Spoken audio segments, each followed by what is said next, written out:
Alors dans cette vidéo, nous allons regarder donc l'exercice résolu, page 162 donc, du livre Hachette. Donc le voici. Donc on va le lire ensemble. Donc encore une fois, vous essayez de le chercher pendant une dizaine de minutes.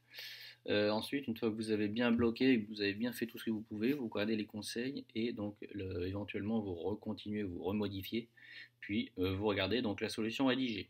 Donc l'exercice est le suivant, on vous dit: les sources hydrothermales aux fumeurs noirs, nombreuses sur la dorsale de l'est du Pacifique, rejettent des solutions riches en sulfure d'hydrogène H2S.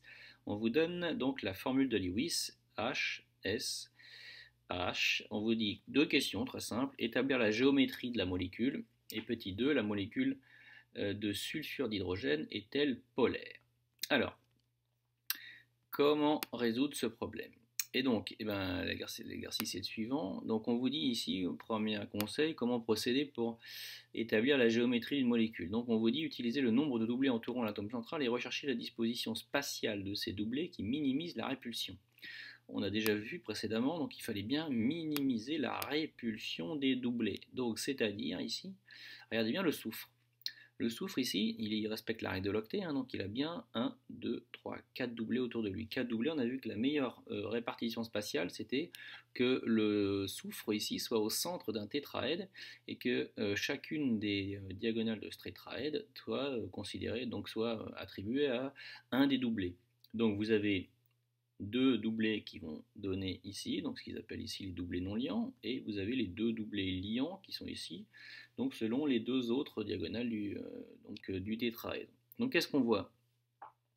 On voit ici, quand on a fait ça, quand on a mis le soufre au centre d'un tétraèdre, qu'on a mis les deux doublés non liants, les deux doublés liants, on voit qu'en fait la molécule de sulfure d'hydrogène elle est bien coudée, donc elle est représentée comme un coude. Donc là on peut bien voir que les deux liaisons ici sont dans le même plan, donc avec S, H et H.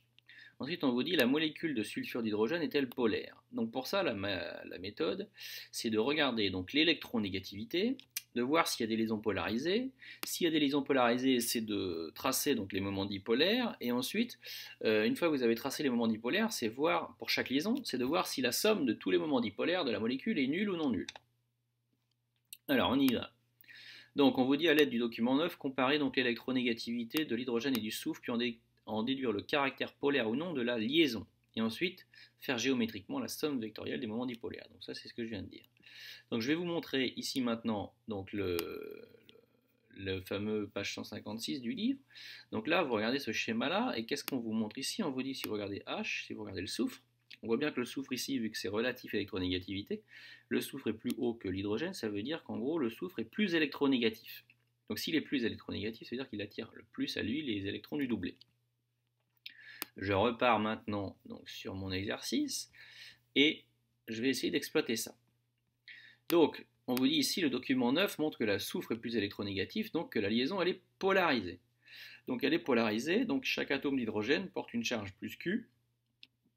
La molécule étant donc électriquement neutre, l'atome de soufre porte une charge moins 2Q. Alors ça c'est... vous verrez peut-être dans d'autres manuels qu'on met ici pas forcément moins 2Q, plus Q ou plus Q, on met des petites charges delta. Alors je vais essayer de les écrire donc avec ma souris, vous serez indulgent avec la forme. Donc ça donne souvent des plus et vous mettrez des delta. Donc dans le manuel il marque Q, mais moi je préfère que vous marquiez plus delta. Donc c'est parce qu'en fait c'est pas des charges réelles, ce sont des micro-charges liées à une attraction. Et donc là vous mettez effectivement moins 2 delta pour qu'il y ait bien entendu une conservation de la charge. Donc excusez-moi pour l'écriture. Donc ici, pour représenter les moments dipolaires. Donc vous voyez que ici, le soufre est plus électronégatif. Donc ça veut dire que les électrons ils vont aller majoritairement vers le soufre pour les électrons de la doublée. Rappelez-vous, une liaison covalente, on partage 2 électrons. Sauf que vu que le soufre il est plus électronégatif, il les attire plus. Donc ça veut dire que le barycentre, où le centre dans cette liaison du plus et du moins, il n'est pas au milieu là. Il est plus, les moins, il est plus arrivé par le soufre, il est plus vers le soufre, et le plus, il va être plus vers l'hydrogène. Donc ce qui fait apparaître un moment dipolaire. Donc le moment dipolaire, vous le dirigez toujours vers le plus. Donc là, ça part de là où il y a le moins et ça va vers le plus pour du sens, ne vous trompez pas. Ça, parce que sinon, après, si on ne prend pas la bonne convention, on est vite gêné après pour interpréter. Donc là, vous faites apparaître sur cette liaison-là un moment dipolaire, donc soyez cohérent. Il part du S, il va vers le H, et même la même chose sur l'autre liaison. Donc là, liaison polarisée, moment dipolaire. Liaison polarisée, moment dipolaire. Maintenant, on va aller voir si la molécule est polaire. Pour pouvoir savoir si la molécule est polaire, il faut faire la somme de ces deux vecteurs-là et voir si cette somme elle est nulle ou non nulle.